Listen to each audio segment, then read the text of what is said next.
right, welcome back to Happy Hour with Heather and Guest. As always, I'm joined by the incomparable Heather, and I'm that other dude, Andrew. So together we are the dynamic duo bringing you insight on these fresh jams, and it's always something I look forward to. Today's episode number 18. I can't believe we've already done 18 episodes or 17 episodes. I know it's really flown by. Yeah. Well, today for those of you who are curious, typically Heather and I will alternate in making suggestions for music to listen to. So today was my suggestion to listen to a band. Although I think I put it to you a couple of bands, and you so even though it was my turn, I threw the ball in Heather's court, and she went with The Machine, which is a band from the Netherlands, who I discovered, and we'll get into this a little bit more when we talk about their first album. But I discovered them the second year that I was teaching high school. This time I was teaching ninth graders, so it was really an interesting experience. But before we get into the first album, I wanted to bring up something that I found on Bandcamp when describing The Machine. It read, "Your favorite Dutch noise-making three-piece rock ensemble, defying predictability since 2007, influenced by decades of rock, wall of sound purveyors, and coffee aficionados." So right off the bat, I'm loving them even more, that they're coffee aficionados, wall of sound purveyors, and defying predictability. Yes, those are three excellent things. Yes. So The Machine, again, sort of a unique sounding band. I would be hard pressed to find something off the top of my head to compare them to.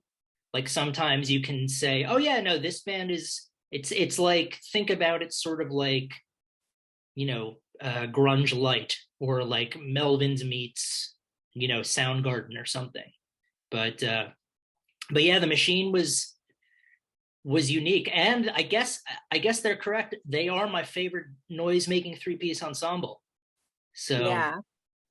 There we go. So we listened to 3 albums, or songs off of 3 albums. The first one was Solar Corona. And the first track we listened to, and I think Solar Corona came out in 2007. So I think it was their first album.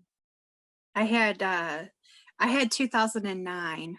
I will defer to you on this because I just pulled that out of the atmosphere. But yeah, 2009 sounds right. Okay.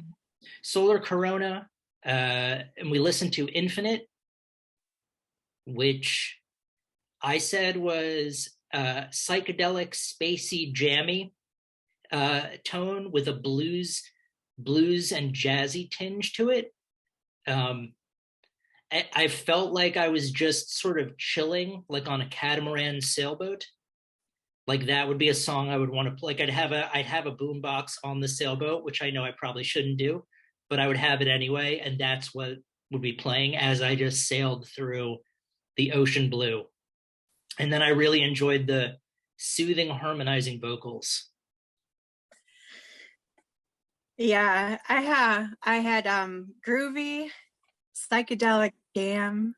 There's a lot of expression through the guitar, kind of what Jimi Hendrix did with his guitar. There are some vocals, but not many. It's mostly instrumental, and it's not a heavy song. It just kind of gently goes along. Yeah, I thought it was a great track to start with because it had elements that you'll see throughout their entire catalog, but it was like a great sort of introductory song. The next one, Moons of Neptune, that was the track that I had discovered of theirs on YouTube when I was teaching. So it was the last class of the day, my ninth grade class, and there were only 3 students in there, but they were all students that required a lot of room to maneuver because they were really impulsive. And like, here's a perfect example. I think I had just finished probably lecturing them on something really important, and one of them raised their hands, and I thought it was going to be a legitimate question, and he asked me what I would do for a Klondike bar. So that's just to give you the sort of scope of what I was dealing with. So I remember at a different time, I said, let's relax a little bit. I'll put on some music that'll sort of meet us halfway between what you like to listen to and what I like to listen to. And I remember one of the students was excited because he said, I think Mr. Davies got good taste. And I remember thinking, all right, I'm doing something well. And then this was the song I played, Moons of Neptune. So it sort of was able to bridge the generation gap. And the genre, because I don't believe any of them listen to metal by any stretch. But so that was my long-winded tangent setting up this song. But that's how I discovered the Machine. Was Moons of Neptune on YouTube, and it's a really long song. It's like 17 minutes. But really sort of keeps with that psychedelic, jammy, spacey. One of my favorite albums is with Miles Davis, and it's Kind of Blue. And it's a really great album of all these marvelous players that sort of play with him. And I felt the same listening to this song. I felt like I was listening to a great jazz ensemble, sort of taking me on a journey, like a sonic journey. It seemed like there was structure to it, and then there would be less structure, and it would go off into the stratosphere somewhere. And just really excellent musicianship. So if you're looking for like a chill, spacey, jammy, almost sort of like a Grateful Dead-esque jazz, I don't want you to think of jazz as being anything except just incredible playing. So that's where I stand. I don't know if any of that made sense, but yes. Okay. Yeah, and there's no vocals in this one. This one is completely instrumental. And it is quite the jam at 17 minutes. I saw the Bandcamp comments, and the majority of the people that commented on this record said that this song is their favorite. I even saw a comment that this was the greatest jam band of all time, which that is really high praise. Yeah. So this song, it's an incredible song, and a lot of people seem to really, really like it. Definitely. Yeah, this was, this is what snared me. So I could see the universal appeal to this song. And I recall, now this was probably 2015, so 7 years ago. And I remember it had millions of views, I think, on YouTube already. So a very popular song. But so the first album by the Machine, Solar Corona, is sort of a spacey, psychedelic, stoner rock type album. Definitely plays into the psychedelics. So if you're into that sort of space rock type thing, we followed that up with an album called Calmer Than You Are, which I love because it's a quote from Walter Sobchak from The Big Lebowski, when the dude tells him, you got to, calm down. And Walter replies, calmer than you are. So anytime I recognize, in inside jokes like that, it's always a wonderful thing.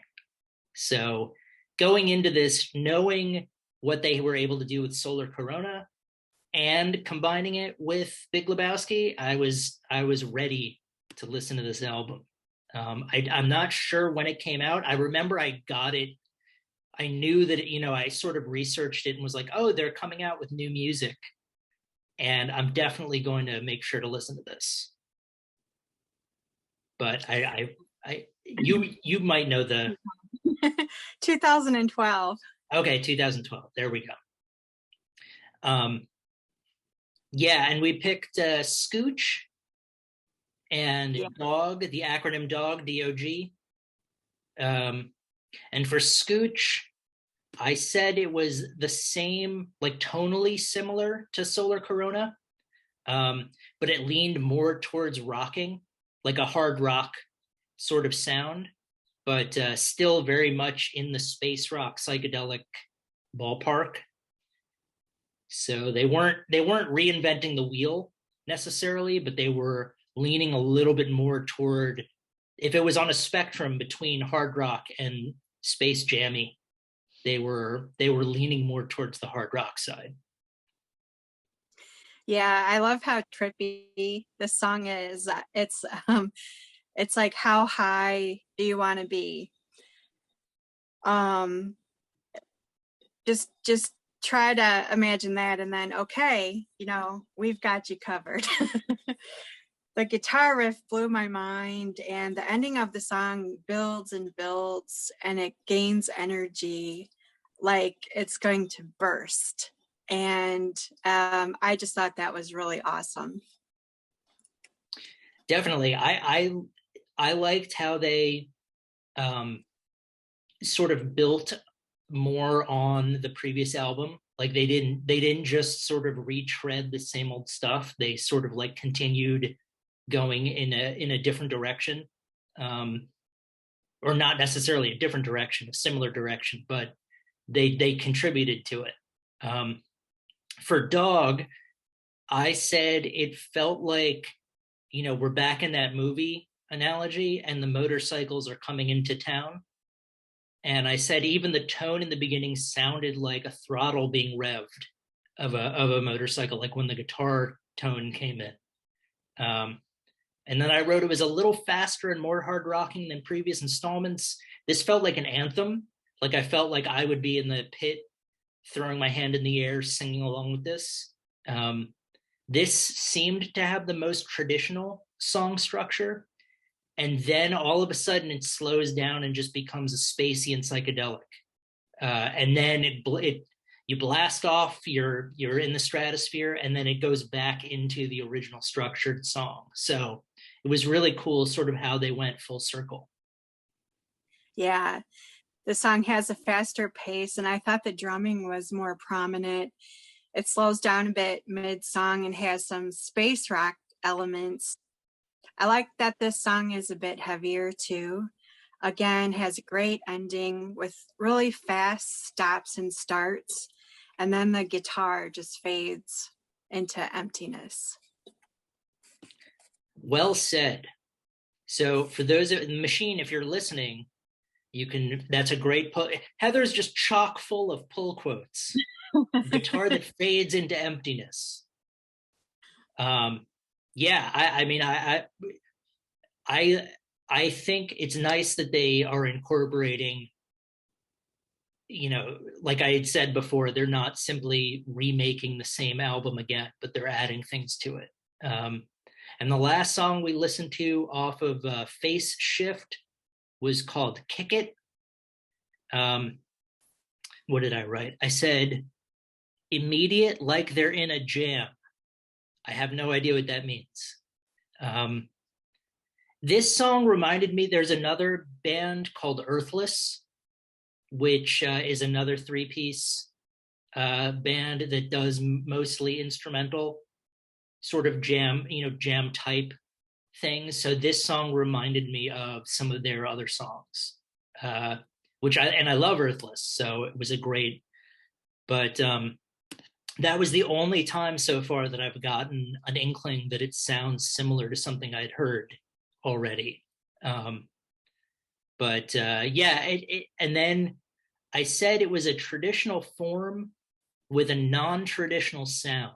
Like a lot of the tone that they got, the sounds they were making seemed to be sort of unorthodox. Um, and then there's a progressive tempo shift, and then I just wrote I felt overwhelmed by sound. So, but in a good way, not in Yeah, a bad way. and the album Face Shift that came out in 2018, and then Kick It. Uh, we've mentioned time signature changes before, and when we talked to Jeff from Titanosaur, he explained it so well what that means. This has a lot. It's very hard to define. It seems like it might be experimental or noise rock, but I'm not really familiar with those genres, so that's about all I could come up with. Um, Very intriguing, and I think genre defying music. Yeah, I think that's what I had been trying to articulate before, was that it's difficult to sort of pinpoint a specific genre that they fall into because they tend to straddle, excuse me, Yeah, straddle a lot of lines. But yeah. yeah, I would say if you're interested in any of the stuff we talked about, definitely go check out The Machine. They've got a Bandcamp page. I'm hoping that they're going to be putting out new music again. Um, but they have a catalog of great jams.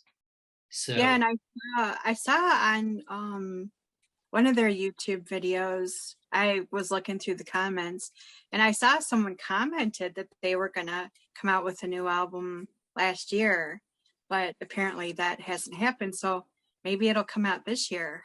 yeah, who knows with COVID, who knows, things Yeah, have probably been delayed, but that's good to know that they at least have new music. So yeah. um cool. All right. Well, then if we segue, we are going to review a new album by a punk band called We Are Boring, not We Are Boring Girls, just Boring Girls.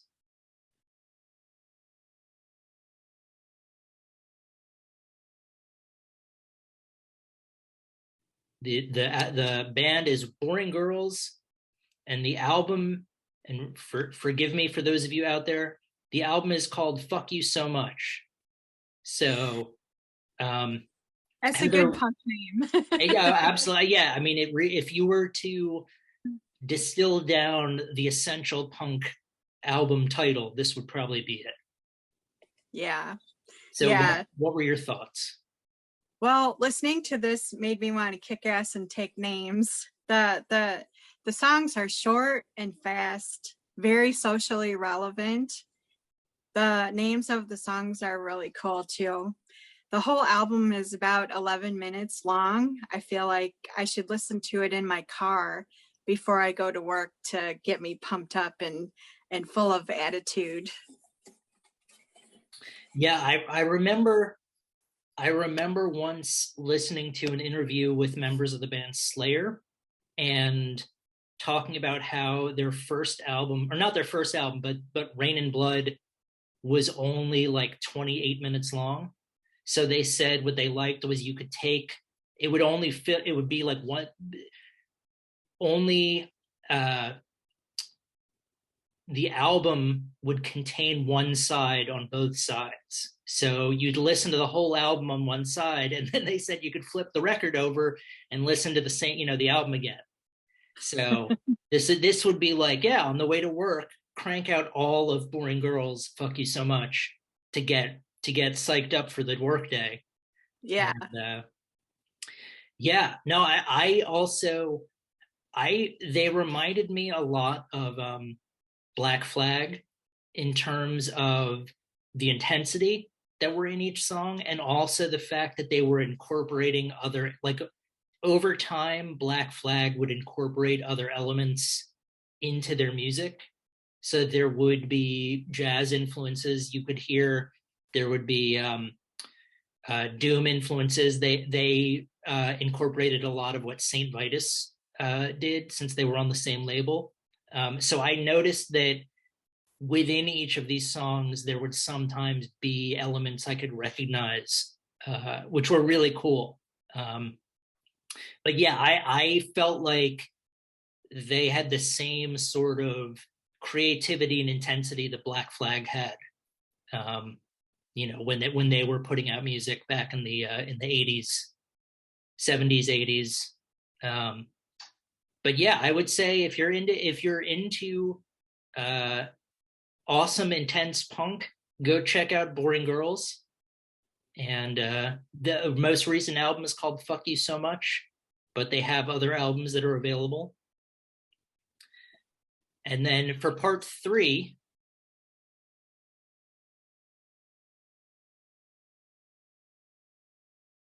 unless there was more you wanted to say about Boring Girls.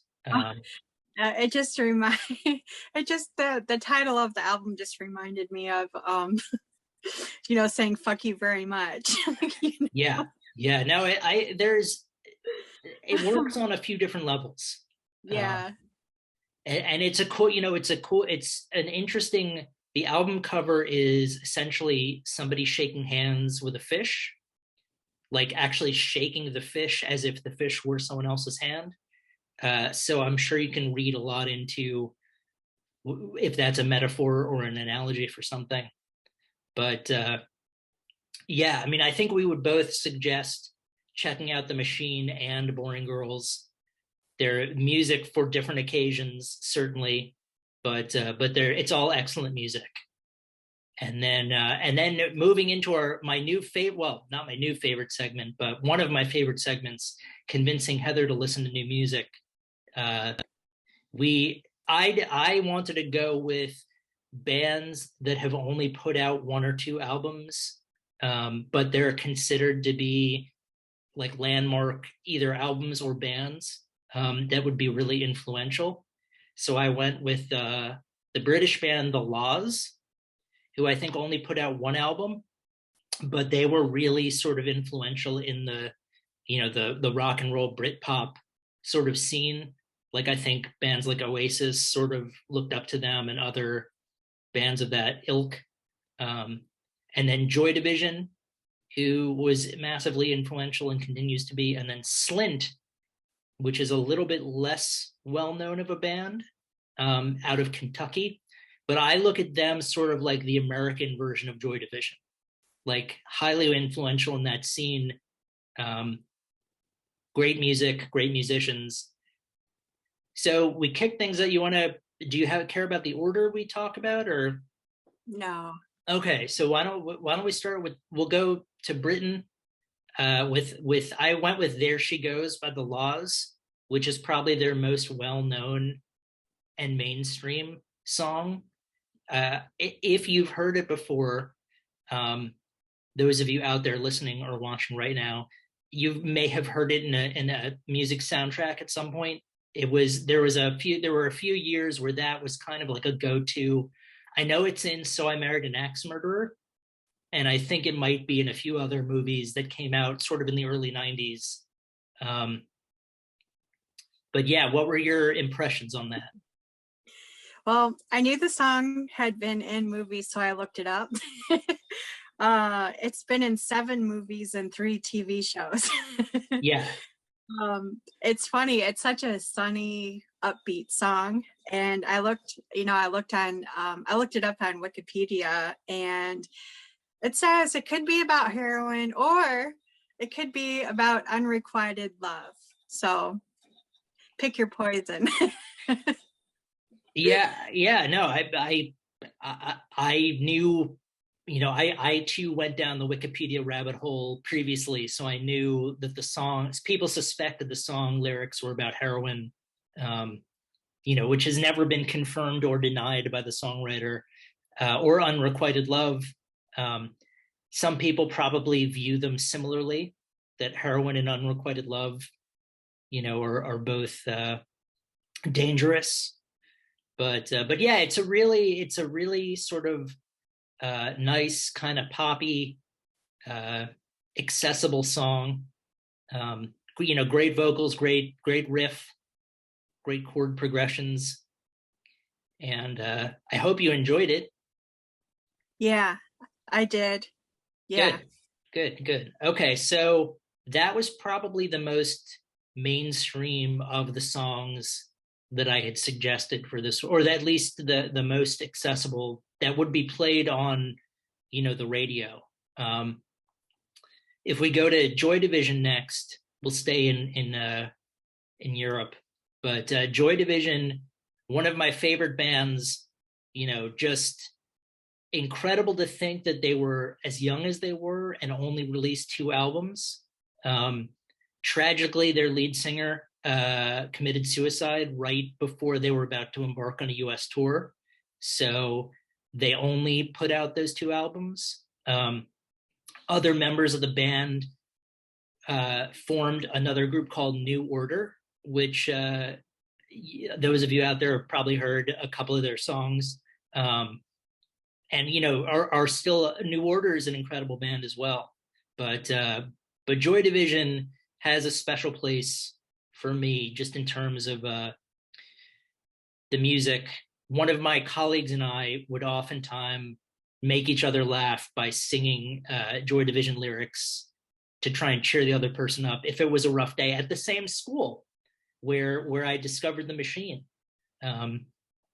Because as you can imagine, a lot of the lyrics and subject matter of Joy Division songs have to do with isolation or, sometimes depressing subject matter. So my colleague and I would burst into each other's classroom while we were trying to grade or something and just start singing, Atmosphere or Isolation or New Dawn Fades or one of the other stuff. So anyway, what did you think of Atmosphere?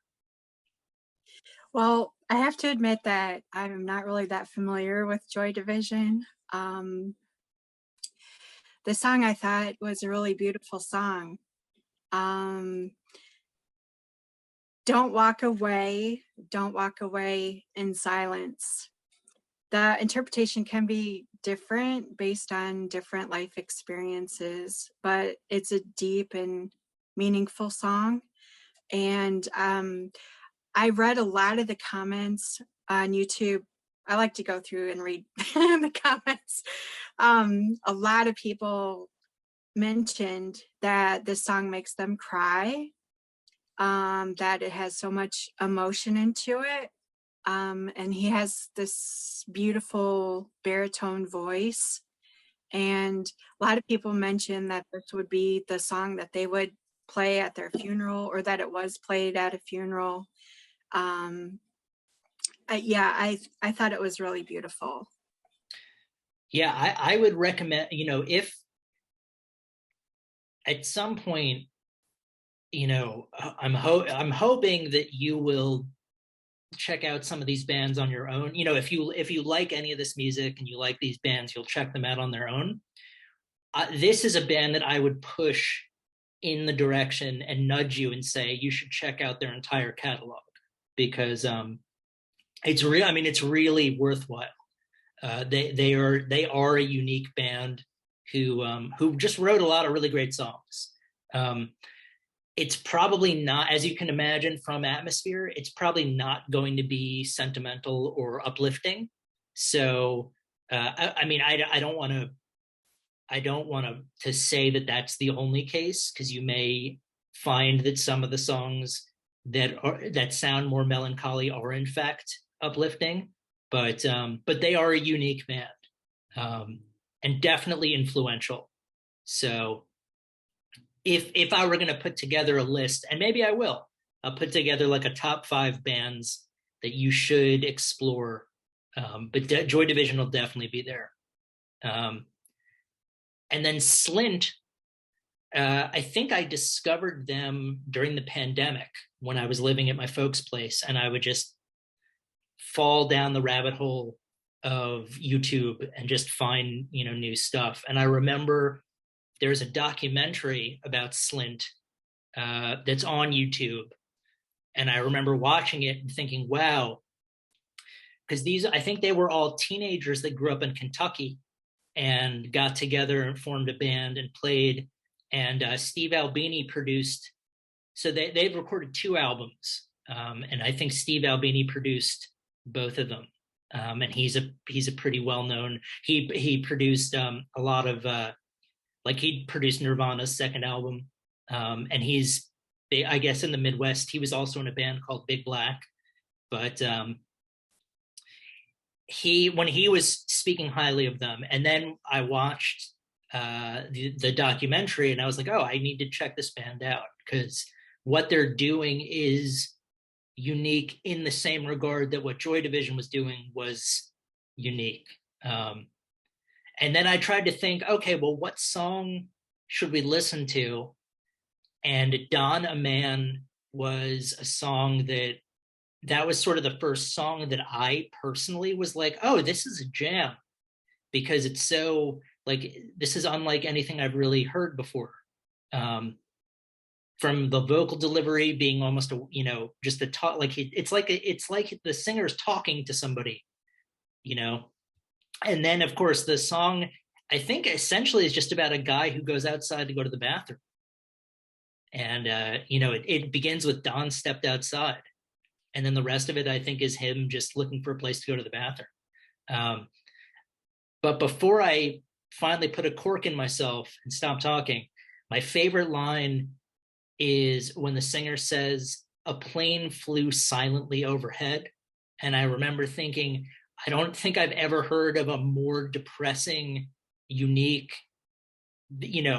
like, is there a more isolating thing to think about than a plane flying silently over? And the fact that it's silently, like, I stopped to think about that for a while. So I feel like in retrospect now, I feel like I've given you really melancholy songs to listen to. I mean, There She Goes is sort of a happy, chipper song. But Yeah. Well, but yeah, I'm drawn. atmosphere I'm and go on. I'm sorry. Yeah, I'm drawn to those types of songs Good. anyway. Okay. Well, yeah. What did you let me stop myself because I've been talking too much. But Don a Man. Never heard of them. I've never heard of Slint. I'm a huge Steve Albini. I'm a huge fan of, by the way. Yeah, I've never heard this band. I like how the whole song is telling a story. He's having a conversation with us. It's him and his guitar, and it feels like it's really intimate. Yeah. So they recorded 2 albums, I think. And this is the second one. This one is the one I think that they're like, this one has sold a few 100,000 records, I think, and it's never gotten like radio. This is just one of those things that you sort of hear about.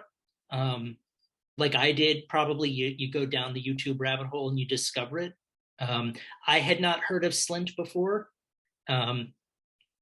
Although I think certain members of the band have gone on to do other things. Like I think one of the guitarists, David Pajo, I think was in Zwan with Billy Corgan, and then releases stuff under pseudonyms these days.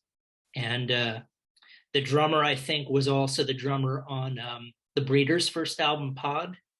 I think he was also under. So they're around and they're doing stuff.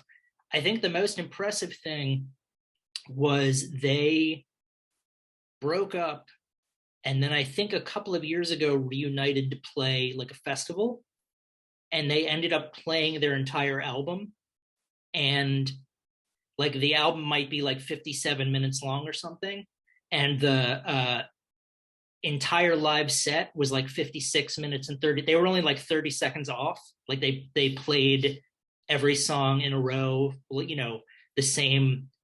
It was, that's how good they are as musicians. They were just able to kind of come back into it. So I found that fascinating. First, let me say this. Thank you for always indulging me in letting me tell my long-winded tales. And second, I apologize because I feel like this episode has just been a rambling affair. No, I really like that you're passionate about this music, and you're passionate about music. I really like that. Well, thank you. Yeah, no, the Joy Division especially, and then Slint I've listened to, and the Laws I've listened to, but Joy Division has had a really important place in the music that I like. So sharing that is a nice thing. And I'm also stoked that you like the machine, because whenever, I mean, I feel like all of these episodes, usually we've connected on all the bands. You know, there really hasn't been a moment where I've sort of said to myself, yeah, I don't know what Heather saw in this band. But You might, you might at some point. I don't know. We'll see. yeah, well, never say never, but Oh, um it would seem that our tastes tend to overlap more than not. yeah. So I'm just glad every time I offer something up and you like it, it's just a nice sort of pat on the back. So I'm glad that that was the case for the machine. So for those of you out there, check out the machine, check out Boring Girls, go back and listen to the Laws, Joy Division, and Slint.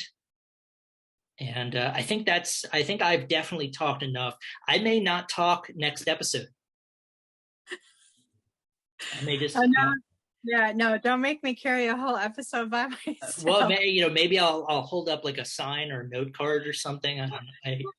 I feel like I owe the viewers something, but No, it's all good. It's all good. I like I said, I really like your passion. well, thank you. I mean, yeah, this is always fun. I always look forward to this, so I'm excited for episode 19, and yeah, and I guess that'll do it for me. I don't have anything else, but go check out all these bands, and have a good rest of the day. Thank you. Bye.